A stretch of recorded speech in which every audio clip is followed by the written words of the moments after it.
सरकार बनाने जा रही है। 25 मार्च को तस्वीर भी साफ हो जाएगी कि कौन कौन मंत्री बनने वाले हैं, शपथ लेंगे सीएम योगी आदित्यनाथ के साथ। लेकिन एक सवाल इसके साथ यह आ जाता है कि क्या 2022 का जो सरकार का गठन होगा वो 24 तक जाएगा, यानी कि लोकसभा चुनाव। मोदी मैजिक इस बार के उत्तर प्रदेश के चुनाव में किस तरीके से हावी रहा है, इसको लेकर भी भारतीय जनता पार्टी लगातार अपना अपना पक्ष रख रही है और मोदी को एक ऐसा फैक्टर बना दिया गया है जिसकी वजह से कहा जाता है कि आसानी से भारतीय जनता पार्टी जीत हासिल कर लेती है और 4 राज्यों में जीता भी है इस बार 22 का चुनाव।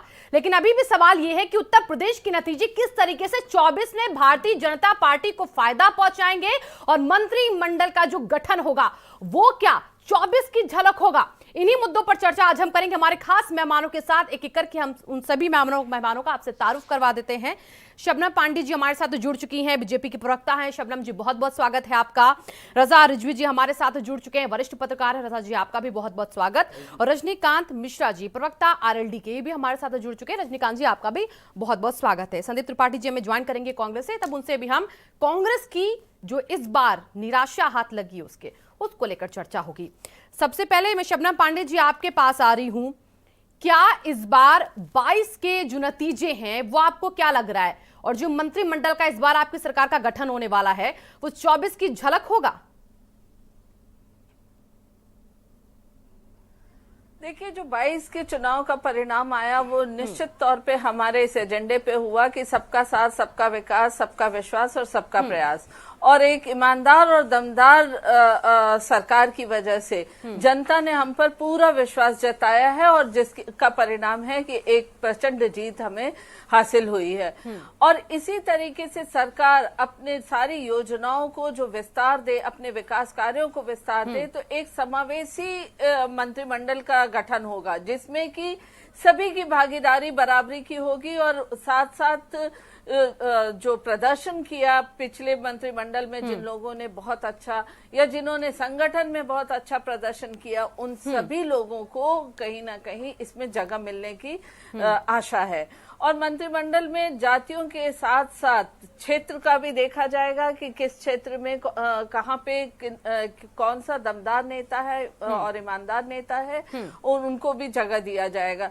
महिलाओं को भी प्राथमिकता से रखा जाएगा। तो ये केवल 24 के लिए नहीं है, जो हमारी 5 साल की सरकार चलेगी, उस 5 साल की सरकार पर जो जनता ने विश्वास जताया है, उनके विश्वास पे खरे उतरने के लिए हमारा डिलीवरी सिस्टम आपने देखा कि इन 5 सालों में इतना बेहतर रहा कि जनता घर घर तक हमारे योजनाओं का लाभ उठा सकी है।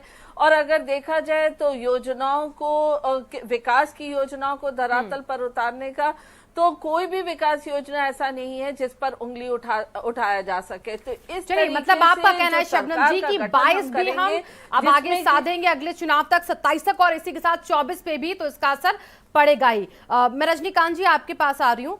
देखिए, जब उत्तर प्रदेश का चुनाव हुआ है उससे पहले लोकसभा के चुनाव के नतीजे बहुत कुछ बता देते हैं कि यहाँ की 80 सीटें भारतीय जनता पार्टी की मुफीद जाती हैं। 14 में अगर हम देखें तो 80 में 73 सीटें जीत ली थी, 19 में अगर देखें तो 80 में 64 सीटें जीत ली थी, और इस बार के चुनाव जब होंगे 24 में तो उस पर असर इस बार की योगी सरकार के चेहरों का भी क्या आपको लगता है पड़ेगा इन सीटों पर? देखिए, और आपकी पार्टी इस बार फूट भी पड़ने लगी उसमें, तो कैसे लड़ेंगे आप? नहीं, मेरी पार्टी में तो फूट नहीं पड़ना। हाँ, मेरे प्रदेश अध्यक्ष जी ने जरूर इस्तीफा दिया, डॉक्टर मसूद ने, और किन कारणों से दिया ये तो वही बता सकते हैं। और जैसा उन्होंने ब्लेम लगाया और इल्जाम लगा के उन्होंने एक रिजाइनिंग अपनी की, तो मैं तो ये कहना चाहता हूँ कि हमारे वहाँ जितने टिकट मिले, जिनको टिकट मिले सब हमारे लोग थे। हम कहीं बाहर से तो कोई आयात नहीं किए। दूसरी चीजें ये है कि मसूद साहब अंतिम समय तक चुनाव के साथ, बनारस के प्रोग्राम तक हमारे साथ रहे, और उनकी हर जगह भूमिका रही। आप उनको मंचों पे हर रैलियों में देखे होंगे, और वो कहते थे कि मैं तो पूरे जीवन राष्ट्रीय लोकदल में अपना लगाऊंगा, और मुझे टिकट उनको नहीं मिला। टिकट नहीं मिलने के बाद भी वो हमारे साथ रहे। ये क्या कारण बना ये तो वही बता सकते हैं। 7 पेज का लेटर लिखा था उन्होंने मसूद अहमद ने। मैंने पढ़ा है, लेटर मेरे पास है। 7 पेज के लेटर में सपा के अध्यक्ष जो है ये तो देखिए, एक बात आरोप लगा दिए थे। ये तो और अगर हम उत्तर प्रदेश की देखिए लोकसभा सीटों का जिक्र करें तो इन सीटों के साथ साथ जब सरकार का गठन होता है उत्तर प्रदेश के, तो उसमें भी जो चेहरे रखे जाते हैं हर एक वर्ग के, उसमें इस बार भी बीजेपी कह रही है कि हर वर्ग को साधेगी, महिलाओं को, युवाओं को, दलितों को, पिछड़ों को, ब्राह्मणों को, ठाकुर को, हर एक को साधेगी, जाट चेहरा भी होगा। तो ऐसे में जब इतने सारे फैक्टर एक साथ बीजेपी ले आएगी तो आपके लिए कितनी बड़ी चुनौती हो जाएगी। नहीं देखिए, और आपके लोग छोड़ के जाने लग जाएंगे तो देखिए हाँ। हमारे लोग हमको छोड़ के कहीं नहीं जा रहे हैं, पहले तो मैं आपको आश्वस्त कर दूं। दूसरी चीज ये है कि हम जिन सीटों पे चुनाव लड़े, आप देख लीजिए मेरी वहां हार के परसेंटेज क्या है। मेरे पास एक विधायक नहीं था, मैं 8 विधायक बनाया। और हम अपनी मुद्दों पे हैं और अडिग हैं और अपने मुद्दों पर ही चुनाव लड़ेंगे। 2024 का भी चुनाव हम अपनी मुद्दों पर ही लड़ेंगे। रही बात ये जहां तक कि भाजपा की जीत की, तो इसके कई फैक्टर रहे और उसमें सबसे बड़ा फैक्टर तो जो मायावती जी का वोट ग्राफ होगा वो बीजेपी की तरफ गया और उससे बीजेपी को अच्छा लाभ मिला। और ये इसको थोड़ा समझने में और राजनीतिक दलों ने मुझे लगता है कि कहीं से इस पर मंथन करना होगा। नहीं, मंथन बेशक कीजिए, क्योंकि अगर ऐसा ही चलता रहा तो फिर आपके लिए बहुत बड़ी चुनौती हो जाएगी 24 में भी। देखिए, चुनाव तो चुनौतियां होती ही बिल्कुल, और इन चुनौतियों को पार करना भी राजनीतिक दलों की बहुत बड़ी जिम्मेदारी होती है। लेकिन जो इस बार हमें दिखा नहीं उस तरीके से, लग रहा था कि बहुत कड़ी टक्कर है, लेकिन नतीजे बिल्कुल उलट थे। रजा जी, मैं आपके पास आ रही हूं। देखिए, सवाल बार बार यही उठ रहा है कि इस बार जब सरकार का गठन होगा उत्तर प्रदेश की, तो चेहरों को तरजीह जो दी जानी है वो कौन कौन से वर्ग के होंगे, किस तरीके से भारतीय जनता पार्टी सारे समीकरणों को साधेगी अपने मंत्रिमंडल के चेहरों से। आपको क्या लग रहा है, इस बार का मंत्रिमंडल 24 के नतीजों को ध्यान में रखकर होगा, और अगर ये होगा तो विपक्ष कितना हताश होगा? देखिए, 24 के लोकसभा के चुनाव को ध्यान में रख के कोई मंत्रिमंडल का विस्तार नहीं होगा, ये मेरी अपनी विचार है जी।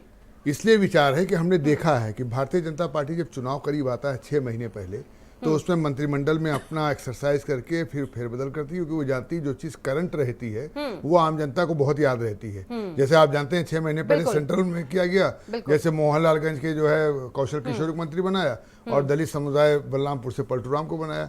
भारतीय जनता पार्टी की चिंता ये है कि 19 में जब वो 64 सीट लाई, इससे पहले 64 से ज्यादा सीट, हाँ, 73 सीटें थी, तो 64 हुई और 64 में समाजवादी पार्टी के पास 49 एमएलए थे, तब 64। अब समाजवादी पार्टी के पास प्लस गठबंधन 125 सीटें हैं, तो यानी 3 टाइम, लगभग 3 टाइम जो है वो आ गए हैं। तो अब भारतीय जनता पार्टी की ये चिंता है कि भाई ऐसा ना हो कि जो 64 सीट, जब 49 एमएलए थे तो 64 मिला, अब एमएलए विपक्ष के बढ़ गए हैं 125, तो हमारी सीटें कहीं कम ना हो जाए। ये उस पर चिंतन और उधेड़बुन है, उसका कहीं ना कहीं इस मंत्रिमंडल में कहीं ना कहीं दिखाई देगा। लेकिन भारतीय जनता पार्टी ये सोच के नहीं करेगी 2024 में, क्योंकि वो क्योंकि कर चुकी है, वही मैं बता रहा हूँ, आपके सामने ही कर चुकी है। 6 महीने पहले मंत्रिमंडल में बदलाव करके उन्होंने बताया। तो भारतीय जनता पार्टी जब चुनाव करीब आएगा 24 का, उसके 6 महीने पहले देखेगी, समझेगी, गणित लगाएगी, मंत्रिमंडल से किसी को हटाएगी, किसी को लेगी, अपना गणित पूरा कर लेगी। इस टाइम तो गणित खाली इनको जो पूरा करना है वो ये पूरा करना है कि सब संगठन में कौन कौन से हमारे पदाधिकारी, हमारे कार्यकर्ताओं ने अच्छा काम किया, कौन से मिनिस्टर जो इससे पहले थे योगी मंत्रिमंडल में 2017 में, उन्होंने अच्छे कौन कौन से अच्छे काम किए, उनको मंत्रिमंडल में लेना आवश्यक है। और कौन से ऐसे विधायक थे जिन्होंने अपना जो है बहुत अच्छा रिजल्ट नहीं दिया, खाली नाम के मिनिस्टर है, उनको भारतीय जनता पार्टी बहुत करीने से किनारे करेगी। आप देखिए मंत्रिमंडल में, रजा जी देखिए, अभी मैंने कल ही खबर पढ़ी थी जिसमें स्वतंत्र देव सिंह ने एक लेटर लिखा उन लोगों के लिए, उन प्रत्याशियों के लिए जो हार गए इस बार का चुनाव। वो कह रहे हैं कि हम फिर भी साथ में आकर लड़ेंगे, यानी कि वो एक तरफ एकजुट भी कर रहे हैं। जैसा कि दरकिनार करने की हम लोग बात करें, शायद भारतीय जनता पार्टी जानती कि उन्हें दरकिनार करना भी उचित नहीं है क्या? नहीं, जाहिर सी बात है, जो कार्यकर्ता हारे हैं, हाँ। और वो प्रदेश के अध्यक्ष हैं सत्येंद्र देव जी, तो वो अपने कार्यकर्ताओं का मनोबल तो हमेशा ऊंचा रखेंगे ही। वो क्यों चाहेंगे जो हमारा कार्यकर्ता हार गया है मायूस हो जाए, प्रत्याशी भी कि जो हार गया है, जो प्रत्याशी हार गया है वो मायूस होकर के बिल्कुल बैठ जाए, तो उनको तो बूस्टअप करना है। उनकी जिम्मेदारी है प्रदेश अध्यक्ष होने के नाते कि वो बूस्टअप करें, और बूस्टअप करेंगे। मंत्रिमंडल बहुत ही एनर्जेटिक होगा, बहुत ही शानदार होगा, और लोग देखेंगे। जो समय लग रहा है वो समय इसलिए नहीं लग रहा है, बहुत उधेड़बुन चल रही है। और भारतीय जनता पार्टी बस फौरन चीज नहीं करती, कम से कम 3 और 4 स्टेज में, कभी कभी तो 5 स्टेज में हाँ। जो है वो 5 लेयर इनके यहाँ होती है, समझिए आप। वहां से निकल के छन के तब मंत्रिमंडल में लोग आते हैं, बहुत आसानी से नहीं आते, क्योंकि इनके यहाँ जो संघ परिवार है। अब आप देखिए कि आरएसएस के जो इतने बड़े चीफ हैं मोहन भागवत जी, वो गोरखपुर भी पहुंच गए। अब गोरखपुर जाने का क्या उचित था? हमें जो लगता है बहसियत एक जर्नलिस्ट के नाते कि भाई योगी आदित्यनाथ जी वहां हैं, मंत्रिमंडल का गठन होना है, हो सकता है, भाई जाहिर सी बात है ये करंट मामला है। हाँ। तो इस पे चर्चा हुई होगी। हाँ। ये हम लोग मानते हैं और ऐसा मानना भी चाहिए, होगी चर्चा, क्योंकि ये भाई उत्तर प्रदेश का मामला है, करंट मामला है। तो संघ ने भी अपने विचार दिए होंगे, ऐसा नहीं है कि इसको रखना है इसको घटाना है। तो भारतीय जनता पार्टी बहुत सोच समझ के बहुत अच्छा मंत्रिमंडल देगी, हमें लगता है। चलिए बिल्कुल, मंत्रिमंडल पर नजर देखिए हमारी भी, और हमारे साथ संदीप त्रिपाठी जी जुड़ चुके हैं, कांग्रेस से हैं। संदीप जी, आप लेट आए हैं, लेकिन देखिए सवाल आपके लिए तैयार है मेरा। मोदी इस बार कहा जा रहा था उत्तर प्रदेश में गेम चेंजर बने और ब्रांड मोदी हो गए, लेकिन आपकी तरफ से भी ब्रांड प्रियंका थी, लेकिन उसके बाद भी आपका ब्रांड फेल हो गया और अब मंत्रिमंडल का भी गठन हो रहा है।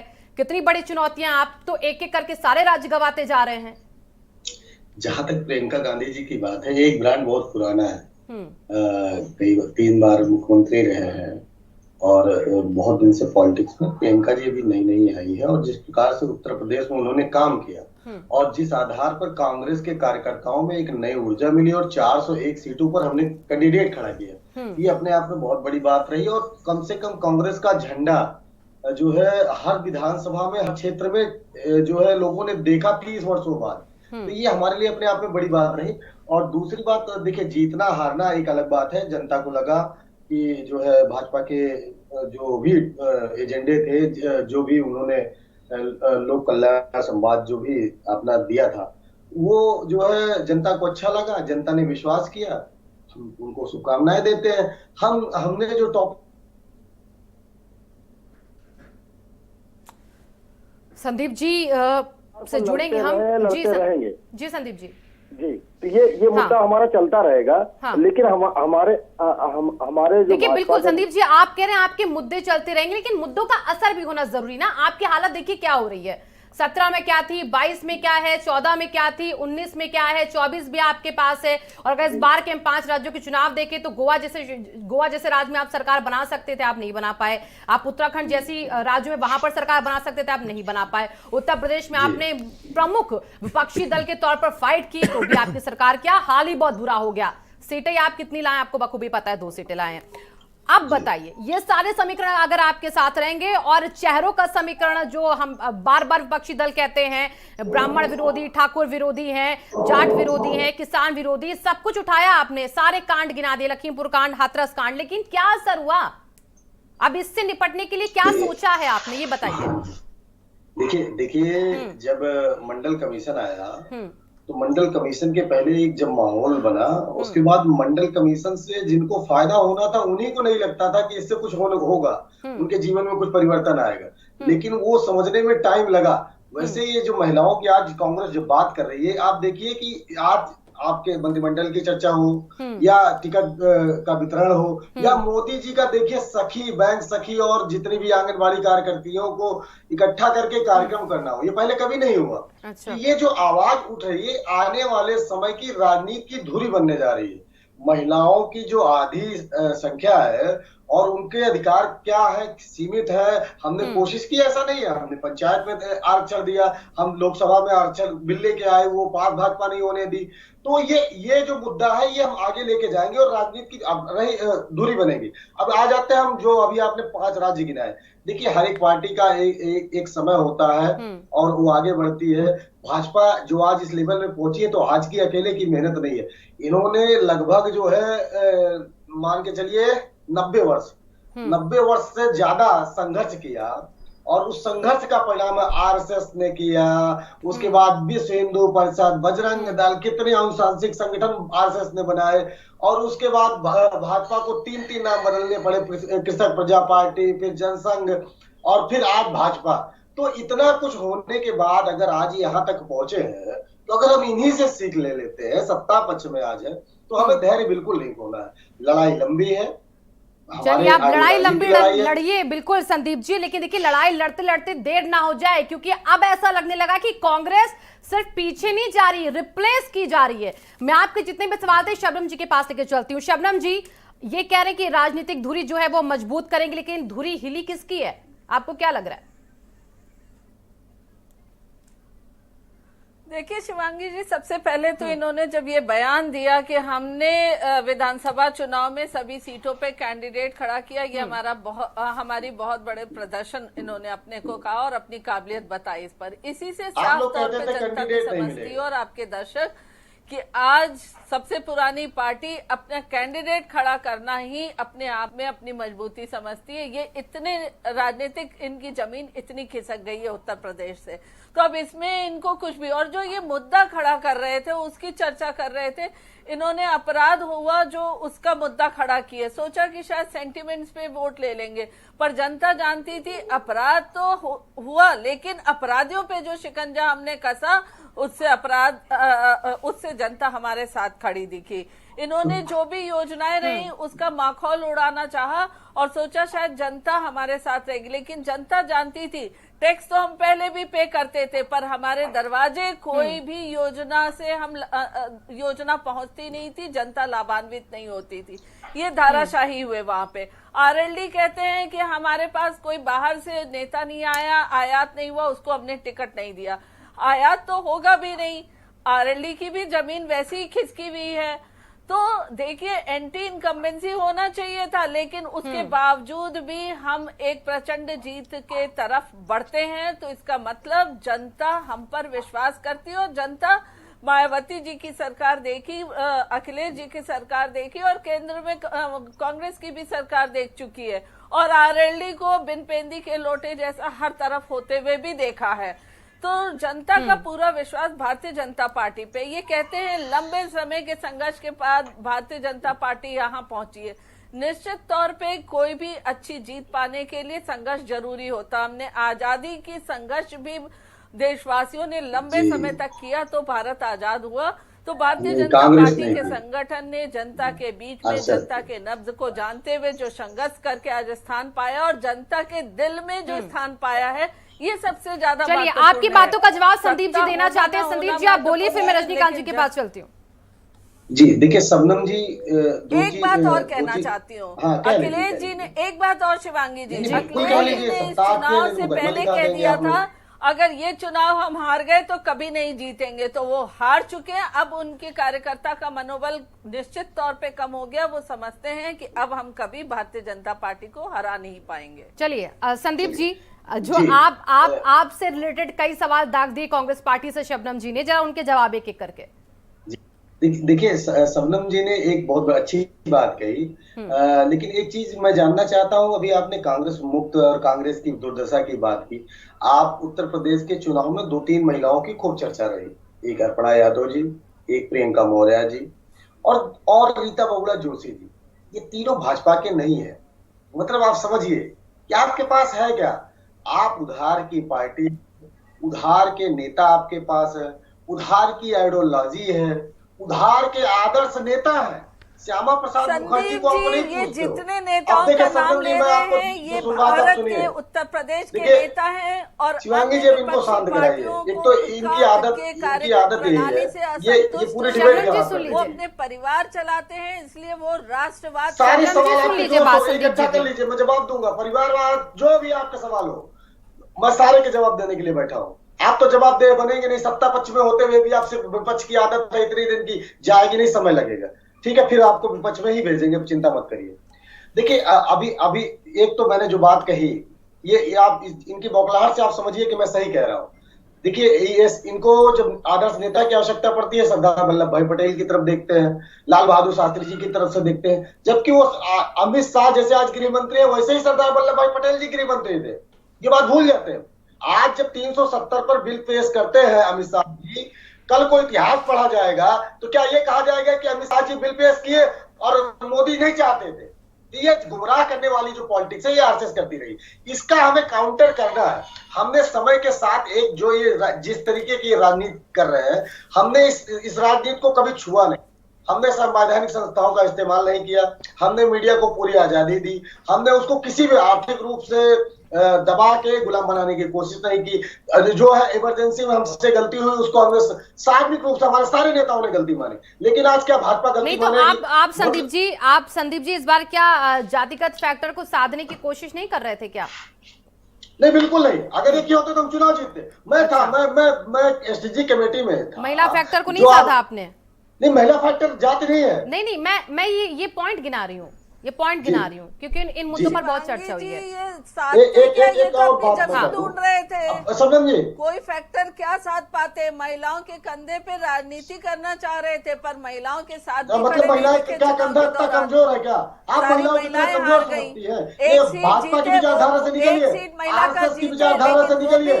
कितने नाम आप गिनेंगी? आप चले जाइए वैदिक काल से लेकर आज तक की महिलाओं का योगदान इस संस्कृति में नहीं रहा है। ये आरएसएस को नहीं दिखता है, आज समाजियों को नहीं दिखता है, सनातनियों को दिखता है। हम लोग सनातनी, हमको दिखेगा। आप आर्य समाज ये नहीं दिखेगा, बिल्कुल नहीं दिखेगा आपको वो दिखेगा जो है नहीं है। आप उसकी पूजा करते हैं जो है नहीं, जिसका कोई अस्तित्व नहीं। आर्य समाज और ये कौन से समाज गिना रहे हैं आप संदीप जी? आप कहते हैं हम पटेल और लाल थोड़ी सी इसकी बात शास्त्री का नाम क्यों लेते हैं? हम इस देश के जो नागरिक भाजपा हैं, का हमारी आरएसएस पर अभी बात नहीं हो रही ना एक सॉरी संदीप जी, आरएसएस पर बात नहीं हो रही ना, अभी बात ये हो रही कि आपके सारे पैंतरे इस बार के चुनाव में फेल हो गए। कुल मिलाकर रिजल्ट क्या आया उस पर फोकस करना चाहिए हर एक दल को। मैं रजनीकांत जी के पास जा रही हूँ। रजनीकांत जी एक बात शिवांगी जी देखिए, प्रियंका जी के आप बीच में बयान सुन लीजिए, बीच में इंटरव्यू सुन लीजिए। उन्होंने चुनाव के पहले ये बात कही थी, जब चुनाव कैंपेनिंग स्टार्ट हुई थी, कि ये लड़ाई लंबी है, ये कोई एक चुनाव तक सीमित नहीं रहने वाली है, न ये यहाँ तक ये बंद होने वाली है। नहीं, बयान तो हर एक दल ने अपनी जीत के भी दिए ना कि हम जीतेंगे। हर एक दल ने कहा इस बार हम लड़ाई लड़ रहे हैं, लड़ाई लंबी जरूर है, लेकिन वो पूरे सिनेरियो को देख रहे थे। लेकिन उत्तर प्रदेश में जीत सुनिश्चित करने की बात भी कही जा रही थी। रजनीकांत जी, मैं आपके पास आ रही हूँ। शबनम जी ने कहा कि आरएलडी तो बिन पैंदी का लोटा है, कहीं भी लुढ़क जाती है। और अब जैसी खबरें आ रही हैं कि अब गठबंधन में दरारें पड़ने लग गई हैं, नेता छिटक रहे हैं, कोई अखिलेश यादव से नाराज है तो कोई जयंत से नाराज है तो कहीं जाट नाराज है। और शबनम जी भी कह रही, तो आप पर आरोप लगने लग गए हैं। अब आप कैसे ये सारे समीकरण को हटाकर आगे जीत पाएंगे? नहीं, ये इनका अधिकार है आरोप लगाएं, लेकिन इनका ये कहना मेरा गठबंधन 2019 के पहले से बना हुआ है, जो आज तक चल रहा है। समाजवादी पार्टी के साथ हम 2019 का चुनाव लड़े थे, जिसमें बुरी तरह से मैं हारा था। मेरे दो नेता भी चुनाव नहीं जीत पाए थे, 6000-3000 वोटों से वो चुनाव हार गए थे। मेरी एक सीट भी नहीं आई थी, मैं इसको स्वीकार करता हूं, लेकिन मेरा गठबंधन तो नहीं टूटा। अब इनको लोटा कौन सा दिखाई दे रहा है, अब इनकी आंखें कौन सी हैं, ये मैडम को अधिकार है कहने का, राजनीति है, किसी पर कुछ भी कहा जा सकता है। दूसरी चीज ये कहती है कि प्रचंड जीत, इनकी सीटें कम हुई, इसको प्रचंड कहा जाए तो ये गलत है। 43 सीट से समाजवादी पार्टी गठबंधन 125 पे पहुंची। आप देख लीजिए वोटों का परसेंटेज हार का कितना मेरे परसेंटेज बढ़े। मेरे पास एक विधायक नहीं था, मेरा एक विधायक जीता था 2017 में, वो भी भाजपा के खेमे में चला गया था रमाला। और लेकिन मैंने 8 विधायक बनाए और मेरे वोट परसेंटेज भी आप देख लीजिए जहां मैं चुनाव लड़ा हूं। तो आप ऐसे कैसे कह सकती हैं कि मैं खत्म हो जाऊंगा या मेरी मैं एक चीज आपसे कहना चाहता हूं, देख लीजिए मेरे मुद्दे क्या थे। मेरे मुद्दे सारे रोजगार के थे, मेरे मुद्दे जो है किसानों के उत्पीड़न के थे, मेरे मुद्दे जितनी भी जनता के हित के मुद्दे हो सकते हैं मैंने उसको किया और उस पर लड़ाई लड़ी। हमने हाथरस कांड में लाठियां खाई, हमने लखीमपुर खीरी में मेरे नेता पैदल जाके पीड़ित परिवार से मिले। क्या ये गलत है? अगर ये गलत आप कह दें तो मैं गलत हूं। आप देख लो लखीमपुर खीरी की सारी सीटें भाजपा जीतती जहां इतना बड़ा कांड होता है। मैं क्या बताऊं? नहीं, क्यों जीती? नहीं, अब वही तो सवाल है ना कि आखिरकार सुनिए ये क्या है? ये ध्रुवीकरण, पश्चिमी यूपी वहां ध्रुवीकरण किया है। मेरी बात सुनिए ना, मेरी बात सुनिए। जनता ने जवाब दिया, हाथरस हो या लखीमपुर, शिवानी जी मेरी बात सुनिए। वहां सिखों को और उसमें ये लोग पोलराइजेशन करने में काफी माहिर है। वहां सिखों से हिंदुओं का इन्होंने वो किया है। हाथरस में कांग्रेस ने चुनाव लड़ाया, अखिलेश यादव ने समर्थन भी किया। जहां पे इतनी बड़ी घटना घटी वहां की जनता किस मुद्दे पे? तो राशन और ये और वो ऐसी चीजें जो चली, कहीं ना कहीं हम लोगों को उस पर मंथन करना होगा। कैसा मंथन करें? क्योंकि देखिए इस बार तो जाट बहुल सीट पर भी बीजेपी ने 8 सीटें जीत ली। जाट बहुत सीट पे जीत ली। हाँ, 8 सीटें जीत ली वहां पर भी। ठीक है, जीत ली। क्या असर पड़ा आपकी पार्टी का वहां पर? भाई मेरा असर क्यों नहीं पड़ा? जहां पश्चिमी मैं यूपी में कितना असर? क्योंकि पश्चिमी यूपी में 5 चरण ऐसे थे रजनीकांत जी जहां मैं जीरो था वहां मैं 8 सीट लेके आया हूं। मेरे वोट परसेंटेज बढ़े हैं। मेरे नेता ने मेहनत की है और मैं आगे और करूंगा। मैं आगे और मेहनत करूंगा। मैं 2024 के लिए मैं भी अपनी रणनीति बनाऊंगा। अभी चेहरे जरा हम देखें, लगातार स्क्रीन पर नाम फ्लैश कर रहे हैं। बेबी रानी मौर्य, देखिए पिछड़ों से आती हैं और पिछड़ों की राजनीति बहुत हुई, उसको साधने की कोशिश कहा जा रहा है कि हो सकती है इस बार पंकज सिंह का नाम शामिल है योगी की कैबिनेट में। किसे जगह मिलेगी? लगातार हम दिखा रहे हैं कि शर्मा, ये नए नए चेहरे आएंगे। राजेश्वर सिंह देखिए आ सकते हैं, ये भी कहा जा रहा है। असीम अरुण आ सकते हैं। इस बार पहली बार 2 बड़े चेहरे जो चुनाव लड़े। आदित्य सिंह कांग्रेस से आगे भारतीय जनता पार्टी में, इनको भी तरजीह दी जा सकती है। अपर्णा यादव को भी तरजीह दी जा सकती है। तो महिलाओं का, पिछड़ों का एक बड़ा मेल जो है बीजेपी जोड़ रही है। सिर्फ यही नहीं, ब्राह्मण, ठाकुर, जाट सबको कहा जा रहा है जोड़ रही है। रजा जी मैं आपके पास आ रही हूं। देखिए ये जो अभी मैंने सारे आपको नाम गिनाए, इन नामों की चर्चा बहुत चल रही है और इन चर्चाओं के बीच ये कहा जा रहा है कि बीजेपी इन्हीं चेहरों के बल पर, जैसा कि आपने कहा कि हालांकि 24 को देखकर नहीं होगा, लेकिन कहीं ना कहीं लोगों का मानना है और बीजेपी भी कहीं ना कहीं सोचती है कि 24 तक हम इसका फायदा उठाएं और यही सोचकर रणनीति बनाएं। ये चेहरे क्या कमाल करेंगे? देखिए ऐसा है कि जिन्होंने, मैंने पहले भी कहा कि जिन्होंने जिन संगठन के लोगों ने काम किया है और जो चर्चित चेहरे जीत के आए हैं और जो काबिल भी हैं, तो जाहिर सी बात है कि मिनिस्ट्री में काबिल लोगों को रखा जाता है। बहुत से ऐसे चीज़ें आती हैं, बहुत से ऐसे एक्ट आते हैं, बहुत से ऐसी नियमें होती हैं, बहुत से ऐसी कानून की बातें होती हैं जो पढ़े लिखे लोग ही उसको ठीक से समझ के उसको क्रियान्वयन करा सकते हैं। क्योंकि उनके आईएएस होते हैं, आईएएस अपने हिसाब से काम करते हैं, जो मिनिस्टर्स होगा वो अपने हिसाब से, क्योंकि उसको सरकार चलाना है, उसको प्रदेश चलाना है, तो इस तरीके से रहता है। मैं राष्ट्रीय लोकदल के बारे में समझ में पाता हूँ। मैं दरअसल 1 सेकंड में उसकी बात कहूँगा। बैठे हमारे सम्मानित साथी, नाम है राष्ट्रीय लोकदल, काम करते हैं खाली मुसलमान और जाट के बीच में। आप जो है पद, मतलब आपका नाम है राष्ट्रीय लोकदल, राष्ट्रीय मतलब पूरे देश की पार्टी, और आप राज्य की भी पार्टी नहीं बन पाते हैं। ये पता नहीं क्या आपके साथ है। कौन सी राजनीति आप करते हैं कि आप बस उसी एरिया में रह जाते हैं? अरे भाई उत्तर प्रदेश बहुत बड़ा है, बिल्कुल। आप क्यों नहीं पूरे प्रदेश में टहलते हैं? आप वहीं की पार्टी हैं बस। उधर पश्चिम में ही रहेंगे, उधर जाट और मुसलमान कम्बिनेशन बनाएंगे, नए कम्बिनेशन बनेगा, कम्बिनेशन नहीं बनेगा तो हार जाएंगे, कम्बिनेशन बना लेंगे तो सीट निकाल लेंगे। क्या है भाई ये? राजनीति कीजिए। खाली किसानों की राजनीति करेंगे भाई राष्ट्रीय लोकदल, बस उसकी वही राजनीति है। आइए, बड़े मन से आइए ना, पूरे प्रदेश में काम कीजिए और बताइए कि राष्ट्रीय लोकदल है तो पूरे प्रदेश में भी छाया हुआ है। कहीं ऐसा नहीं, आप तो सीट नहीं लड़ते पूरे प्रदेश में। कांग्रेस ने चलो सीट लड़ी, हारी जीती वो ठीक है, 2 ही जीत के रहे। आप पूरे प्रदेश में कैंडिडेट नहीं खड़े करते। 5 साल आप क्या करते रहते हैं? मुझे यही नहीं पता। और राष्ट्रीय लोकदल है, मैं कोई बुराई नहीं कर रहा हूँ, मैं बुराई के लिए नहीं बैठा हूँ कि मैं राष्ट्रीय लोकदल की बुराई कर रहा हूँ। मैं कह रहा हूँ कि एक पार्टी है राष्ट्रीय लोकदल, उसको उठना चाहिए, प्रदेश में दिखना चाहिए। खाली सीमित है। आप क्यों सीमित हैं? देखिए मंत्रिमंडल बहुत अच्छा बनेगा जो आप नाम दे रहे हैं। इसमें लगभग, क्योंकि भारत समाचार जो नाम लाता है वो ऐसे फट से नाम नहीं देता है, वो बड़ी स्टडी करती है। और आपके कई जो हैं, जो वीरेंद्र जी हैं आपके, वो बहुत अंदर स्टडी करते हैं, और हमारे जो है ब्रजेश जी हैं सब स्टडी करते हैं, और जो सच उनको कहीं से मिलता है वो नाम आप में आता है, इधर उधर का नहीं आता है। तो हमें लगता है कि आप जो नाम दे रहे हैं वो कहीं ना कहीं सत्यता से बिल्कुल। और रजनीकांत जी देखिए, इस बार ये कहा भी जा रहा है कि भारतीय जनता पार्टी की जीत में महिलाओं का बड़ा योगदान रहा है और महिलाओं का वोट भारतीय जनता पार्टी ने 70 से 80% पाया भी है इस बार के। तो इस बार का अगर मंत्रिमंडल हो रहा है और सिर्फ महिलाओं के अगर नाम सामने आ रहे हैं, तो ऐसे में इसकी छाप कैसे छूटेगी जनता के दिल में? आपको क्या लग रहा है? देखिए, महिलाओं का वोट भाजपा को मिला है और ऐसा नहीं कि और पार्टियों को महिलाओं का वोट नहीं मिला है। महिलाओं का वोट मिला है, लेकिन ये देखिए, ये कुछ, हम इसको ये नहीं कहेंगे कानून व्यवस्था पे मिला है। कानून व्यवस्था पे इनको वोट नहीं मिला महिलाओं का। किस मुद्दे पर मिल गया? इनको जो, देखिए, जो गांव की महिलाओं का वोट इनको मिला है या जो गांव के गरीबों का वोट इनको मिला है, उसका सिर्फ एक चीज है, वो फ्री का राशन। जो जनता नहीं समझ पाती कि ये देश का राशन है, ये भाजपा का राशन नहीं है, जो आम लोग नहीं समझ पाते कि ये राशन 10 रुपए का राशन तो हर गवर्नमेंट दे रही थी, 2 रुपए किलो ले रही थी। शिवानी जी, इसमें एक तरह जोड़ना चाहता हूं मैं। बिल्कुल बिल्कुल, बोलिए मैं रजा ये जी। जोड़ना चाहता हूं हाँ। कि हमारे लायक दोस्त ने नहीं कहा, देखिए जो आवास मिला है प्रधानमंत्री हाँ, आवास, शौचालय वो मिले हैं। महिलाओं के नाम ही बनामा हुआ और है। घर भी महिलाओं हाँ, के नाम महिलाओं पे। के नाम, ये बहुत बड़ी बात प्रधानमंत्री की, इसको कोई ध्यान नहीं दे रहा है मैं सुन रही इसको। थी रजनीकांत जी की बात, मैंने सोचा बात कंप्लीट करें तो मैं इन चीजों को रखूं। हाँ, मतलब ये लेकिन बड़ी बात है कि रजनीकांत जी, जो आप सारी चीजों को कैसे नकार देंगे? अभी आप देखिए रजा जी ने क्या बोला कि जो शौचालय जो महिलाओं के लिए घर दिए गए वो भी महिलाओं के नाम पे दिए जा रहे हैं, महिलाओं को बढ़ावा दिया जा रहा है, शौचालय जो एक बड़ी समस्या होती है वो उनके लिए दिया जा रहा है। और महिला सेफ्टी पर आप कैसे कह सकते हैं कि महिलाओं ने वोट नहीं दिया? क्योंकि सपा का शासनकाल तो हर एक को याद है और ये बात उछली भी है क्या चुनावों भाजपा में। का शासनकाल कुछ आपको कुछ नहीं याद है, कुछ कह रही है, कुछ कह रही शबनम जी, इनसे शबनम जी कह रहे रजनीकांत जी भाजपा का शासनकाल क्या किसी को नहीं याद है? महिलाओं के साथ यहाँ पर क्या हुआ भाजपा के शासनकाल में?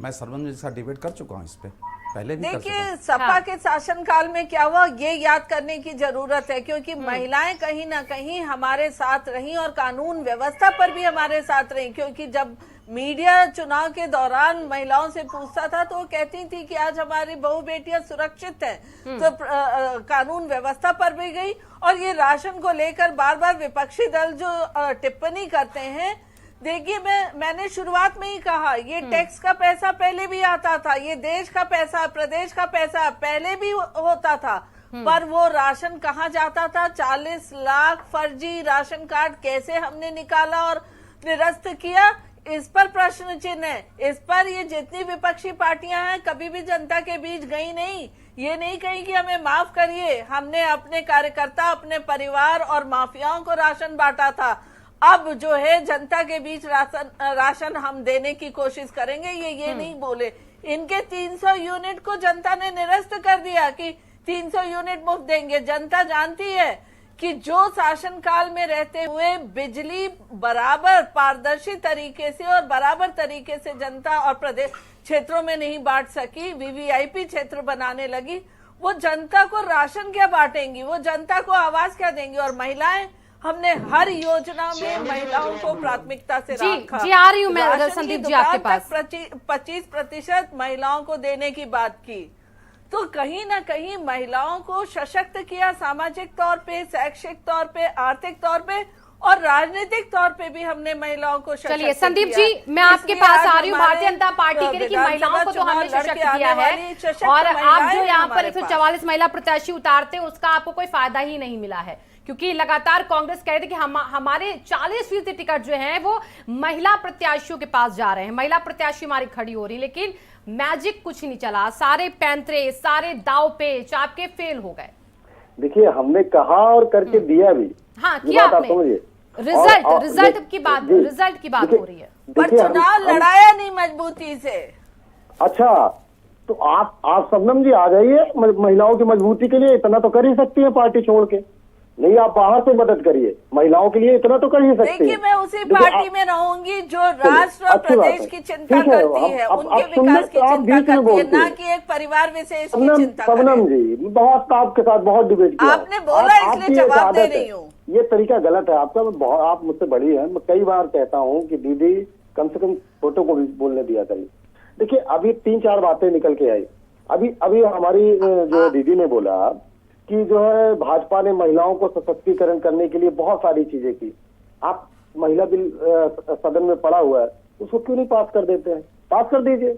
आप जो है महिलाओं को आरक्षण दे दीजिए, 36 आरक्षण दे दीजिए, जैसे दिया जाता है 50% के अंदर ही महिलाओं को आरक्षण दीजिए। ये आप जो है पैरेलल आरक्षण इतना रहेगा, 30% से शुरुआत करिए, 20% से शुरुआत करिए। आपकी अगर मंशा साफ है, उनको सशक्त करना चाहते हैं, आप 5 किलो राशन दे के सशक्त करेंगे, एक गैस सिलेंडर मुफ्त देके सशक्त करेंगे, इससे महिलाएं सशक्त नहीं होंगी। आप चाहते हैं कि वो आपके गुलाम बन जाए, हम नहीं बनने देंगे। हम आजादी की लड़ाई लड़ने वाले लोग हैं, आजादी के लिए लड़ते रहेंगे। अभी आपने एक बात कही थी परिवारवाद की, राष्ट्रवाद की, इस पर भी मैं बात कर देता हूँ। परिवारवाद आपको शबनम जी दुख होता है जब आप जैसे कार्यकर्ता बिल्कुल भाजपा के लिए लड़ते हैं और संघर्ष करते हैं, सुबह उठ के डिबेट पे जाना, रैली, ये वो सब कुछ करते हैं, लेकिन पंकज सिंह, राजवीर सिंह के लड़के संदीप सिंह, जो है पंकजा मुंडे, पीयूष गोयल, ये सब क्या है? ये भी परिवारवाद के शबनम पोषक जी, है। शबनम अब जी। एक और चीज शिवांगी जोड़ जी, देता हूं। जी, जी, देखिए, संदीप जी। अभी तक परिवारवाद आपकी हाँ। पार्टी में इसलिए नहीं था क्योंकि पिताजी का ही नंबर नहीं लगता था। जब पिताजी खुद ही नहीं जीतते थे तो बेटे क्या चुनाव लड़ेगा? पिताजी जीते, मंत्री बने, मुख्यमंत्री बने, बेटे आज चुनाव लड़ रहे हैं। ये कौन सी बड़ी बात है? तीसरी चीज आपने कही राष्ट्रवाद। वाह, क्या राष्ट्रवाद है!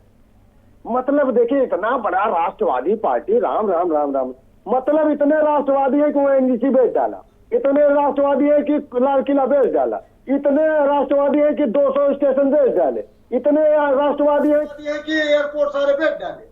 जो चौधरी चरण सिंह लखनऊ का एयरपोर्ट था, आज जाइए अडानी टर्मिनल लिखा हुआ है। राष्ट्रवाद तो भैया नहीं चाहिए उत्तर प्रदेश के लोगों को, और उत्तर प्रदेश के लोगों को ये भी नहीं आरोप चाहिए संदीप जी कि बहुत बाहर अच्छे के लगा प्रदेश देते के शबनम जी। लोग आरोप जो रख रहे हैं कि सब आपने बेच डाला, तो अब जनता कहाँ जाए, कहाँ रहे, कहाँ जाए, कहाँ उड़े, कहाँ सफर करे? बताइए आप बरा, जरा बताइए आप क्या कह रहे हैं? कह रहे संदीप जी सब कुछ तो आपने बेच दिया।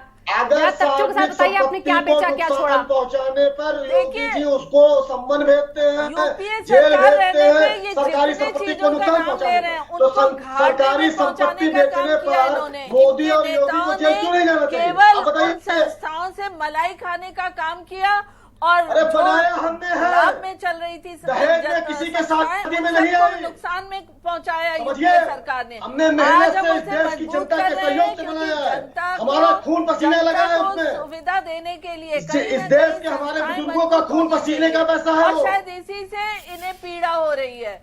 ये जो इस तरीके मलाई से काट के लिए बात बता रहे करते हैं। हैं, आप भी केवल मलाई एक काट के परिवार बनाइए की, ना। क्यों नहीं बना रहे एक हैं? गांधी परिवार की, और बार बार दुहाई एक देते हैं, गांधी हमने परिवार से आप आजादी लोग की डरते लड़ाई, हो, आजादी की इसलिए लड़ाई उसको देशवासियों अटैक ने करते हो। लड़ी है। सबसे ज्यादा आपके परिवारवाद राहुल से गांधी दिक्कत और नहीं है। प्रियंका गांधी आपको ने नहीं दिक्कत लड़ी गांधी है। फैमिली से राहुल है, गांधी इसलिए और उससे प्रियंका डरते हो। गांधी आपको को तो ये आइडियोलॉजी भी को नहीं पता अगर होगा कोई कि पूछा भारत सकता है है, क्या कोई जो और उसको भारत समाप्त की कर सकता है संस्कृति प्यार क्या से। है। लेकिन वो जब सिर्फ देखो गांधी दुहाई फैमिली है। देते हैं, आप डरते हो हमने इसलिए। आजादी की लड़ाई लड़ी, आजादी की लड़ाई हम सभी के पूर्वजों ने मिलकर आरएसएस लड़ी है। ने नहीं आप लड़ी, स्वीकार नहीं अंग्रेजों करते की दलाली कर रहे थे उस समय। और जो अंग्रेजों आज की आपको दलाली कर रहे थे। करना है, उसे आप मत कहिए देखिए। कि आप सब नहीं आज लड़ा, समीक्षा आप उसमें से बाहर भारतीय निकलिए। जनता पार्टी की सारे मत देश ने करिए। लड़ी, लेकिन आरएसएस अगर ने भारतीय उस समय जनता अंग्रेजों पार्टी की गुलामी की, समीक्षा जासूसी करते की, रहेंगे, अंग्रेजों के लिए तो काम लोगों किया। से सुनने और अच्छा सुनने संदीप से जी, जवाब जब आप तक कह रहे हैं आपने नहीं जनता के लिए आपकी काम सभी किया है चीजों संदीप पे जी, जल्दी ही और आ आपने जाएगी। खून पसीने से लोगों की सेवा करी है, लेकिन वो खून पसीना कहाँ बह गया है? वही तो नहीं दिख रहा है ना। और इसीलिए देखिए, बार बार ये बड़ा बिल्कुल सवाल शिवानी उठ रहा जी, है, बार बार ये हमने बड़ा खून- सवाल उठ रहा है कि कांग्रेस बिल्कुल, जैसी मैं ये जवाब दे नेशनल दूंगा। पार्टी जो है वो क्या कर रही है, जो इतने सालों तक जनता के दिलों पर, जैसा कि आप कहते हैं, आपने राज किया, आपने खून पसीने से सींचा, मेहनत की है, जनता के लिए काम किया आपने एक से बढ़कर एक, उसके बाद अगर ये हाल हो रहा है, रिप्लेसमेंट अगर आपका हो रहा है, तो क्या ये आपके लिए चिंता नहीं है? देखिए, कोई रिप्लेसमेंट नहीं है। हाँ। जो आइडियोलॉजी पहले थी कैसे वो वही रिप्लेसमेंट नहीं वामपंथी- है? आपने सुनिए, आपने अब आपने पंजाब का चुनाव देखा है, आपने गोवा का मैं चुनाव बता रहा देखा हूं, है, उसी आपने का- मणिपुर मैं का वही देखा? पंजाब ही जा रहा हूं। नहीं नहीं, आप उत्तराखंड का पार्टी की देखा है बात कर आपने? रहा हूं। मैं बिल्कुल आपको रिप्लेस किया जा रहा है। अब आम आदमी पार्टी भी दो आपकी राज्यों बात- में सरकार बना आपकी चुकी बात है, दिल्ली पंजाब, और आप भी दो ही राज्यों में जी, सीमित है। मैं उसको सिरोधार्य करता हूँ और हाँ। उस पे हम डिस्कस करेंगे। तो इस और उस पे पर चिंतन मंथन भी कीजिए, करेंगे। क्योंकि राष्ट्रवाद जो आप कह लगातार रहे हैं यहाँ कि- पर लेकिन गिना रहे हैं, मेरा आरएसएस दूसरा- जो आप गिना रहे कांग्रेस क्या हैं, ये सोचती मुद्दे है? गिना के आप बहुत पीछे चले गए। अब आपको ये देखिए, सोचना चाहिए, मंथन करना चाहिए कि नई तकनीकी बिल्कुल, के साथ, नए विचारों के शिवानी। साथ आप आगे आइए, और ये होना शिवानी बहुत जी। जरूरी है आपके लिए। अब बिल्कुल शिवानी जी, बिल्कुल, अभी आप पार्टी मैं की आपके बात पास कर आऊंगी, रहे रजा हैं। जी के पास में एक चलती हूँ। लाख रजा जी, पॉइंट रख देता हूं, देखिए आप लगातार पार्टी को तर्क उसके सुन बाद रहे हैं, किस आएंगे। तरीके से तर्क दिए जा रहे हैं, अभी भी वही तर्क है, अभी भी उन्हीं बातों पर यहाँ पर जंग छिड़ी हुई, जिस पर हमने देखा कि 17 में पूरा चुनाव लड़ गया, और हर चुनाव में अमूमन वैसा होता है। परिवारवाद का मुद्दा भी उठा दिया संदीप जी ने, लेकिन उसके बाद भी आपको क्या लगता है, कांग्रेस अब अगर रिप्लेस कर दी जाएगी तो क्या 24 में कांग्रेस के लिए और बड़ा खतरा बन जाएगा ये रिप्लेसमेंट? देखिए, ये माना गया था कि हाँ। उत्तर प्रदेश के अंदर जब प्रियंका गांधी आएंगी तो जाहिर सी बात है कि वो एक हल्का से भूचाल होगा, बिल्कुल। और उत्तर प्रदेश के जो वोटर जो पुराने सोए हुए कांग्रेस के और हैं, 19 में भी वो लगा था रजा आएंगे, जी। वो आएंगे हाँ। और नए जो है कार्यकर्ता आएंगे। और इसके लिए प्रियंका जी ने यकीनन मेहनत किया, इसमें मेहनत में उस लेडी का कोई जोड़ नहीं है, उसने मेहनत किया और रात दिन वो दौड़ी और उत्तर प्रदेश में रह करके काम किया। लेकिन इनका जो अपना था काम करने का, हमें लगता है उसमें निगेटिविटी बहुत थी। वो निगेटिविटी ये थी। अब उनका स्लोगन जो आ गया, आप स्लोगन देखिए, मैं लड़की हूं, लड़ सकती हूं। जी। भाई क्या है लड़ सकती हूं? अरे मैं लड़की हूं, पढ़ सकती हूं, मैं लड़की हूं, नौकरी कर सकती हूं, मैं लड़की हूं, अपना घर अच्छा चला सकती हूं। ये सब स्लोगन एक पॉजिटिव वाला आना चाहिए कि आदमी के बॉडी में पॉजिटिव, लड़ सकती हूँ, यानी आप महिलाओं को लड़ने के लिए तैयार कर रहे हैं कि लड़ो। तुम किससे लड़ो? अरे भाई, कोई अपने घर में लड़ेगा, अपने सास ससुर से लड़ेगा, कोई सड़क पे लड़ेगा, कोई समाज में लड़ेगा। लड़ने के लिए मत तैयार कीजिए। और महिलाओं पे इतना जोर दिया कि टिकट जो लिस्ट निकलती थी, मानसिकता से लड़ेंगी, जो टिकट की लिस्ट निकलती थी उस लिस्ट में अभी आपने स्वयं कहा, अभी संदीप जी आपने स्वयं कहा कि भाई शबनम जी आप बीच में मत बोलिए, आप बोलती रहती हैं। अब मैं आपके लिए क्या कहूं संदीप जी? अभी संदीप जी अभी आपने ही कहा, अभी संदीप जी आपने कहा कि शबनम जी आप मेरे साथ डिबेट में बैठती हैं, आप बोलती रहती हैं, और आप स्वयं बोल रहे हैं, तो मैं क्या कहूँ? मेरी देखिए जो ये कहते हैं दूसरों को, वो देखिए खुद कर रहे हैं। वही मैं कह रहा हूँ कि अभी कह रहे थे, इसी चैनल पर कह रहे थे, इसी चैनल पर अभी 10 से 11 की डिबेट में ही कह रहे थे कि शबनम जी बीच में टोकती हैं, शबनम जी बीच में बोलती हैं। अरे भाई, जो मैं अपनी बात रख रहा हूँ, मेरी बात कागज कलम से नोट कर लीजिए। आपको हो सकता है कि मेरी बात ना अच्छी लगे, तो उसको रखिए कि भाई तर्क के साथ कि रिजू साहब जो कह रहे हैं बिल्कुल गलत कह रहे हैं, ये हमें सही नहीं लगता। ठीक है, आपको मेरी बात सही नहीं लग सकती है, आपके विचार मुझे सही लग सकते, तो ये तो एक स्वस्थ परंपरा है कि विचार हमारे अच्छे लगे, हो सकता है हमें अच्छे लगे, हो सकता है आपके विचार हमें भी अच्छे लगे, तो ये स्वस्थ परंपरा। जब टिकट की लिस्ट निकलती थी कांग्रेस की, तो उसमें आप समझिए महिलाओं की संख्या अच्छी खासी रहती थी, और उन्होंने दिया महिलाओं को। 3 फेज में आपने देखिए, उन्होंने 3-4 फेज के अंदर जो है वो मैनिफेस्टो जारी किया। नौकरी के लिए मिशन रोजगार का एक दिल्ली से मैनिफेस्टो जारी हुआ, जिसमें राहुल गांधी बैठे। महिलाओं के लिए आकर्षण के लिए उत्तर प्रदेश से जारी हुआ, उत्तर प्रदेश कांग्रेस कार्यालय से, जिसमें खुद प्रियंका जी रही। आप समझिए कई ऐसे जो है युवाओं के लिए जारी हुए, नौकरी रोजगार के लिए जारी हुए, महिलाओं के अलग अलग जारी किया। इस बार कांग्रेस अब आप देखिए मैनिफेस्टो अलग अलग जारी हुआ, लेकिन आम जनता उस मैनिफेस्टो को अच्छे ढंग से उसने नहीं लिया। आप मैनिफेस्टो अगर पढ़िए तो मैनिफेस्टो, इसमें कोई दो राय नहीं, मैनिफेस्टो में बहुत अच्छी चीजें थी कांग्रेस की, जो सच्चाई है, लेकिन उसको आम जनता ने क्यों नहीं लिया? इस पर रिसर्च होना चाहिए कांग्रेस का कि हमने तो बड़ी मेहनत की, लेकिन उसके बाद जनता ने हमें क्यों नहीं उस तरीके से हमारा रिजल्ट दिया।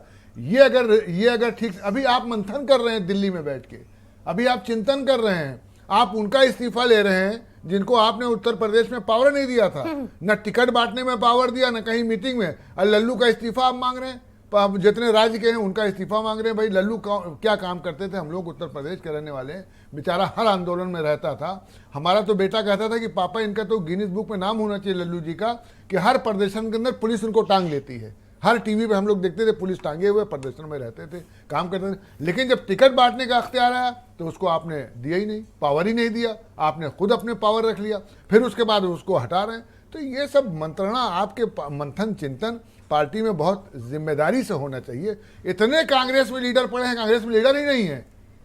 आप राहुल गांधी को लाएंगे, राहुल गांधी जो उत्तर प्रदेश से हार गए, जो पुश्तैनी सीटें थी, जो पारिवारिक सीटें थी, वो मेंबर ऑफ पार्लियामेंट हार के चला जाए और राहुल गांधी लीडर है। राहुल गांधी को कांग्रेस वाले लीडर माने, आम जनता नेता नहीं मानती है, ये आप जानिए। चलिए संदीप जी, आपने रजा जी की बातों को सुना, आप जवाब भी लगातार देना चाहते, लेकिन मेरा भी एक सवाल ये आपसे है, जो लगातार चर्चाएं हो रही कि कांग्रेस इस बार अकेली लड़ी है, अकेले दम पर लड़ी है, और बखूबी लड़ी भी है, हमने देखा चुनावों से पहले हर एक मुद्दे पर, और उसका रिजल्ट भी क्या है वो सबने देखा है। लेकिन अभी अगर आपके जहन में ये ख्याल आए कि हमें 24 तक जाना है और हर एक चीज पर हमें नजर रखनी होगी, तो क्या कांग्रेस पार्टी इस बार चाह रही है कि इस बार उत्तर प्रदेश का जो रिजल्ट रहा है, जो बाकी राज्यों का रिजल्ट रहा है, जो भी एक तस्वीर होगी सरकार की, सरकार के गठन की, चेहरों की, इन सब को आप एनालाइज कर रहे हैं? और अगर कर रहे हैं तो आप कैसे अब आगे बढ़ेंगे इन सारे फैक्टर को देखते हुए?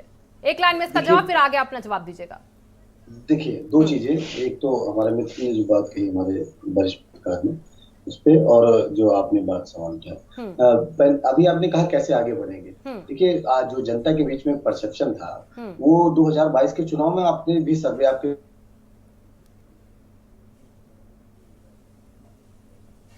जो सपा के सपोर्टर थे, उनको ये लगता था कि अगर जो है, या सपा नहीं, भाजपा विरोधी जो थे, उनको ये लगता था कि अगर भाजपा कोई हरा सकता है तो सपा हरा सकती है।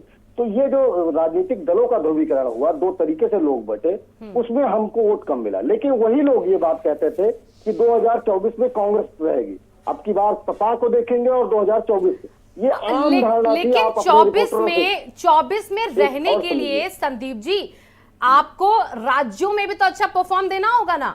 बिल्कुल, तो वही परफॉर्मेंस तो दिख ही नहीं रहा है आपका। एक पॉइंट और तो आप अभी कैसे पुख्ता कह सकते कि 24 में रहेगी अगर यही हाल रहा तो? जी देखिए, और हर साल दर साल स्थिति बिगड़ रही है। हम सबसे बुरी स्थिति में है, सबसे बुरी स्थिति में। लेकिन आज भी हमारे पास 700 विधायक है। आप बताइए कौन सी पार्टी पूरे देश में है भाजपा के बाद जिसके पास इतने विधायक हो? जाहिर सी बात है कि हम हर जगह हमारी उपस्थिति है पूरे देश में, जहां तक कि भाजपा की भी नहीं है वहां भी हम उपस्थित है, वहां पर भी हमारा रिप्रेजेंटेशन है, प्रतिनिधित्व है। तो कम से कम पूरे देश का अगर कोई प्रतिनिधित्व करता है तो आज भी वो कांग्रेस पार्टी है। कम ज्यादा हो सकता है, अच्छा, खुद के मन में लड्डू फूट रहा है संदीप जी आपके, लेकिन वो बाहर नहीं दिख रही उसकी मिठास। शबनम जी कुछ कहना चाहिए। शबनम जी रिसर्च बात करता हूँ, शिवांगी जी आती हूँ संदीप जी। शबनम जी कुछ जवाब देना चाहिए, बोलिए सर शबनम जी। नहीं, एक पॉइंट रख देता हूँ उसके बाद। अच्छा बोलिए। 265 सीटें ऐसी हैं शिवांगी जहां जी, पर सबसे 1 to पहली 1 बात भाजपा और कांग्रेस कि लड़ती है। संदीप जी कहते हैं कि हमने बहुत बड़ा अच्छा मैनिफेस्टो दिया, जनता ने क्यों नकारा इन्हें समझ नहीं आया। दिल्ली में बैठ के ये मंथन इस बात की नहीं करते कि इनमें क्या कमी है, ये मंथन ये करते हैं कि इस बार कौन सा नकारात्मक टिप्पणी धरातल पर उतारना है। और जो मैनिफेस्टो बनाते हैं अगर उस मैनिफेस्टो का 50% भी जहाँ इनका शासन है वहां पे उसको लागू किया होता तो उत्तर प्रदेश की जनता बेहतर तरीके से समझती कि निश्चित तौर पर उत्तर प्रदेश में ये कुछ करेंगे। और ये कहते हैं हमारा प्रतिनिधित्व पूरे राष्ट्र में है, कोई 150 साल पुरानी पार्टी है, 2-4 लोग तो हर जगह होंगे, लेकिन जो नकारात्मक राजनीति कर रहे हैं, आप प्रश्न पूछिए कांग्रेस में ये देंगे भाजपा पे, तो ये जो इनका मंथन चिंतन है इसी ने इनको लेट हुआ है, क्योंकि ये मंथन चिंतन केवल अपने परिवार पे करेंगे या भाजपा पे करेंगे। भाजपा को किस तरीके से नीचा दिखा है, उनकी सारी योजनाओं को किस तरीके से नकार दे, ये इनका चिंतन मंथन है। और शायद यही बात जनता को नहीं अच्छी लगी और जनता ने इन्हें धरातल पर जिस तरीके से इनका सुपड़ा साफ किया है ये इस बात को समझ भी नहीं रहे। उस पर भी जिस अभिमान के साथ, अहंकार के साथ ये बोलते हैं, ये अहंकार जनता को चलिए शबनम जी, अब मैं रजनीकांत जी का रुख कर रही हूँ। रजनीकांत जी देखिए, इस बार की जीत में एक और बड़ा दिलचस्प फैक्टर आया कि मिथक बहुत सारे टूट गए, मिथकों को तोड़ दिया गया।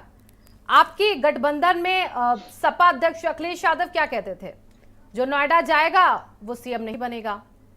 नहीं, ये तो कोई चर्चा का विषय नहीं है। एक्सप्रेस वे जो सीएम बनाएगा वो हार जाएगा। देखिए आगरा सर्किट हाउस में जो रुकेगा वो हार जाएगा। अब मिथक तो जिसके साथ जाएंगे वो जीत जाएगा। मिथक तो स्वामी प्रसाद मौर्य जिसके साथ जाएंगे वो जीत जाएगा। और अब स्वामी प्रसाद मौर्य पे देख लीजिए आरोप क्या लग रहे हैं, केशव मौर्य क्या लगा रहे हैं और मसूद अहमद क्या लगा रहे हैं, आपको पता ही होगा।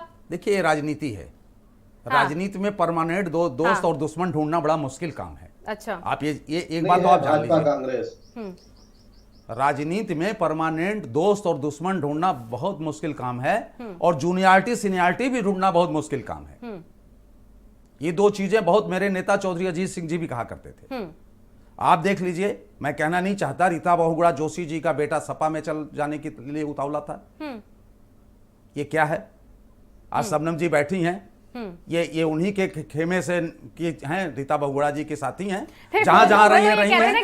मेरी बात सुनिए, मेरी बात सुन लीजिए, मेरी बात सुन लीजिए। ट्रेनिंग और क्लास कहाँ होती है, कहाँ नहीं होती है, राजनीति में एक्सेप्शन करना बहुत मुश्किल काम है। इस पर वो रोज लेकिन अगर आप कह रहे हैं आप कुछ समझ ही नहीं पाएंगे, आप जान ही नहीं पाएंगे, आप जनता की नब्ज टटोल ही नहीं पाएंगे, तो आप जीत कैसे पाएंगे? असली काम यही है जो अभी रजा जी ने कहा। बीजेपी तो कहती है ना नब्ज टटोली। एक मिनट हाँ, अभी रजा जी ने कहा है, कांग्रेस के प्रवक्ता से कह रहे थे कि आप जो मंथन कर रहे हैं वो गलत कर रहे हैं। आप इस पर मंथन करिए कि हम चुनाव क्यों हारे, हम जनता के बीच में क्या मंथन करें। इस बात से मैं 100% सहमत हूं और इस पर मेरा मंथन और मेरा सुझाव, मैं इससे मैं बहुत सहमत हूं और इसे मुझे करना है, क्योंकि मेरे जितने मुद्दे थे, मैंने जनहित के मुद्दे थे, मैंने बहुत ईमानदारी से, बहुत सफाई गोशी से अच्छा, पब्लिक तो हित अब के लिए ब्राह्मण, मैं ठाकुर, चुनाव यादव, लड़ा जाट, और मुझे महिला, जो ये भी सब तो नहीं आएगा ना? मुझे जो भी उसका आदेश मिला, क्यों? जो भी क्यों जनादेश रजनीकांत मिला, जी? मैं उसका स्वीकार करता रजनीकांत हूं। जी, और उसका रजनीकांत जी, मुझे- रजनीकांत जी, अब जानने ब्राह्मण, की ठाकुर, क्यों महिला, जरूरत जाट, पड़ी मुस्लिम, ये आपको? सब तो नहीं आएगा ना?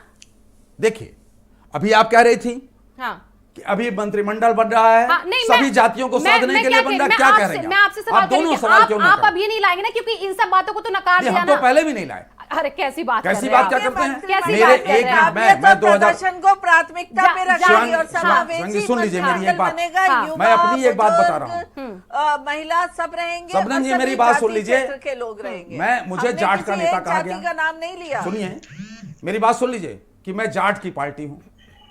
2019 के चुनाव में मैं 3000 वोट से चुनाव हारा। क्यों? मेरे नेता से जब जाट के बारे में पूछा गया तो जयंत चौधरी ने कहा कि मैं केवल जाटों का नेता नहीं हूं, मैं सब जातियों का नेता हूं। चैनल पे बोला, माइक पे बोला, पब्लिकली बोला। उसका मुझे नुकसान भी हुआ होगा, लेकिन अच्छा। मैंने बोला, मैंने पब्लिकली बोला, मैंने टीवी हाँ, चैनल पे बैठ हाँ। के नहीं बोला, मैंने पब्लिक में बोला। हाँ तो आप हमें कैसे ब्लेम लगा अभी- सकती हैं कि मैं इस तरह अभी मैं अभी सब जाति अभी की बात सुनिए करता हूं। सुनिए, अभी रजा जी को भी आप सुन रहे थे, उन्होंने क्या कहा? आप राष्ट्रीय लोकदल का उन्होंने नाम लिया, कहा पूरे राष्ट्र की पार्टी बनी है, सिर्फ पश्चिमी यूपी नहीं, ठीक तक, है, इनके सिर्फ बात का जाटों स्वागत है। तक। मैं मत उस पे अमल सिमटिए करूंगा। ना, मत सिमटिए ना। और देखिए- मैं आप पर कोई आरोप नहीं लगा रही हूं यहाँ पर, ये फैक्ट है। देखिए, गठबंधन का ये युग था। फैक्ट है, ये भाजपा गठबंधन ने का भी किया, फैक्ट मैंने है भी किया। सुनिए, कि अगर ये नहीं कहा गया कि अगर हमारे साथ तो पिछड़े आ गए तो उनका वोट बैंक हमें आएगा। स्वामी प्रसाद मौर्य ने क्या नहीं कहा कि हम जहां जाएंगे वहां सरकार बनी? क्या ये आपको अभिमान नहीं था? स्वामी क्या प्रसाद ये मौर्य नहीं- भाजपा छोड़ के क्यों गए? मैं इसका क्या जवाब कह रही सब हूं? लोग उन्होंने दीजिए। कहा मैं जहां जाऊं वहां सरकार बनी। क्या ये बात नहीं कही गई? ये मैं कह रही हूं क्या?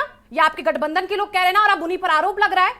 और देखिए, हर पार्टी साधती है रजनीकांत जी, जाति समीकरण हर पार्टी साधती है। और इस बार चर्चा ऐसी बात क्यों है कि मंत्रिमंडल में भी हर वर्ग को साधा जाएगा। मैं कह रहा हूं ये कि कहा जा रहा है ना। देखिए, तो फिर गठबंधन से आप तमाम तथ्यों को नकार तो नहीं सकते शिवानी जी, मेरी बात कि सुनिए। आपकी पार्टी ने ब्राह्मणवाद, ठाकुरवाद नहीं किया। नहीं कहा गया कि ब्राह्मण विरोधी पार्टी ठाकुरवाद हावी हो रहा है। रजनीकांत जी, सपा अध्यक्ष ने ये नहीं कहा। आप देखिए- बताइए ना, कहा कि नहीं देखिए, मैं कहा? अपनी बात राजी करने जी, बैठा हम- हूं, सभा अरे के क्यों? प्रवक्ता को गठबंधन में बुलाया। ना यादव नहीं, नहीं, को ठीक आप है। गठबंधन में आप हैं। जब रजनीकांत जी, आप गठबंधन आप जब में मेरे हैं। दल की, मेरे सोच की बात नहीं, करेंगे आप तो ये आप कह रहे हैं कि मैं आरोप नहीं लगा सकती, तो मैं ये बता रही हूँ कि मैं आरोप नहीं लगा रही हूँ। ये बयान है सारे, मैं आरोप लगाने थोड़ा ना बैठी हूँ आप पर। मैं तो स्टेटमेंट आपको बता रही हूँ, याद दिला रही हूँ। नहीं कहा गया कि ठाकुरवाद चल रहा है, सपा अध्यक्ष ने नहीं कहा। आप तो उनके साथ गठबंधन में है ना। जयंत चौधरी की अन्य बातों को उठाते रहे, नहीं उठाते रहे वो। और उसके बाद भी ठाकुर का बड़ा समर्थन ब्राह्मणों का कहा गया कि कोई वजूद खत्म होता जा रहा है। सरकार में 9 सीटें जीत ली ब्राह्मण बहुल में। जनाब, कैसी बात करते हैं आप? शबनम जी बोलिए। शिवांगी जी, देखिए, ब्राह्मणों पर जिस तरीके से इन्होंने टिप्पणी की, जब कोई माफिया को मार गिराया गया या उस पर कार्रवाई की गई, तो उस पर ये टिप्पणी करते हैं कि ब्राह्मण नाराज है। तो इन्होंने कहीं ना कहीं ब्राह्मणों को माफिया का दर्जा देने की कोशिश की थी। और ब्राह्मणों को ये कहीं से भी रास नहीं आई कि अगर माफिया है, अपराधी है, तो उसका कोई जाति धर्म नहीं होता। उसको ब्राह्मणों से जोड़कर इन्होंने बहुत बड़ी गलती की और ब्राह्मणों का अपमान किया। ब्राह्मण सभी वर्ग, देखिए, हमने सबका साथ का एजेंडा रखा, सबका साथ सबका विश्वास। तो हमारे कोई भी योजना उठाकर देख लीजिए और उस पर ये कह दें कि हमने मुस्लिम, यादव या ब्राह्मण, दलित किया या कोई और। हमने देखा कि प्राथमिकता से कौन पात्र है इस योजना का और उसको धरातल पर एकदम पारदर्शी तरीके से उतारा। किसानों का एजेंडा ये लेकर चले, पर किसानों ने भी इनका साथ नहीं दिया। क्योंकि देखिए, हमने जो किसान सम्मान योजना किसानों के बीच बांटी और तमाम ऐसे योजनाओं को धरातल पर उतारा जिसमें किसान 100% पारदर्शिता देखता है। गन्ना किसानों को जो भुगतान किया, उसको अगर देख लीजिए सपा और बसपा के समय के भुगतान का, तो उससे भी ज्यादा रहा। 1.25 लाख करोड़ हमने भुगतान किया। तो आप देखिए, हमने पारदर्शी तरीके से अन्य पिछली सभी सरकारों को अगर आंका जाए तो हम तराजू में भारी पड़ते थे। पर ये बार बार सोचते थे कि जनता को हम किसी तरह बरगलाएंगे। पर उत्तर प्रदेश की जनता आज बहुत परिपक्व हो गई है, राजनीतिक चलिए तौर पर शबनम जी, बहुत जागरूक हो गई मेरा है। आखिरी सवाल और रजा जी जनता से को है। पता है, ये बार बार बेरोजगारी की करते संदीप थे। जी, आ रही हूँ आपके जब पास। हमने 17 में सत्ता संभाला था, बेरोजगारी 17% शबनम जी, था, वक्त कम है। 4% संदीप जी, आप स्वरोजगार एक लाइन में अपनी जनता बात को पूरा कीजिए, जोड़कर। फिर मैं रजा जी का आखिरी कमेंट लूंगी। देखिए, मंत्रिमंडल का चयन हो रहा, जिस तरीके से नोरा कुश्ती चल रही है, मोहन हाँ। भागवत गोरखपुर बनाने जा रहे हैं, वो नाराज होकर चले आए। रहे हैं, ये नूरा कुश्ती भाजपा अपने अंदर करती रहे। उत्तर प्रदेश ने जो है बहुत बड़ा मैंडेट जो है भाजपा को दिया है, उससे आशा है कि जो सार्वजनिक उपक्रम उत्तर प्रदेश में आप नहीं लगा पाए, पिछले 5 साल में आप लगाइए। आप एक भी बिजली घर नहीं बना पाए, वो बनाइए। पिछली सरकारों का हुआ, आप एक भी नहीं चालू कर पाए। 100 बेड के ऊपर का हॉस्पिटल आप नहीं बना पाए, बनाइए। यूनिवर्सिटी नहीं बना पाए, एक भी बनाइए। आपने संस्कृत विद्यालय की बात की थी, उसको भी आप बनाइए। संस्कृत तो यूनिवर्सिटी की बात मंत्रिमंडल की के थी, चेहरे उसको संदीप जी आपके लिए बनाइए। चुनौती नहीं होंगे, आपका कुल मिलाकर ये कहना है। जी जी, मैं समझ गई, वक्त का मिला रजा जी, लेकिन आपका कहना जो था वो समझ में आ गया रजा जी। देखिए, ब्राह्मण बहुल में 9 सीटें जीत ली, ठाकुर बहुल में 8 सीटें जीत ली, यादव में भी 3 सीटें जीत ली, यादव लैंड में भी, मुस्लिम में भी यहाँ पर सीटें सेंधमारी करके जीत ली। तो ये समीकरण बीजेपी ने जो है वो साध लिए 22 के चुनावों में। क्या यही समीकरण और इसको आगे बढ़ाने के लिए भारतीय जनता पार्टी आपको लग रहा है कि मंत्रिमंडल में साधेगी?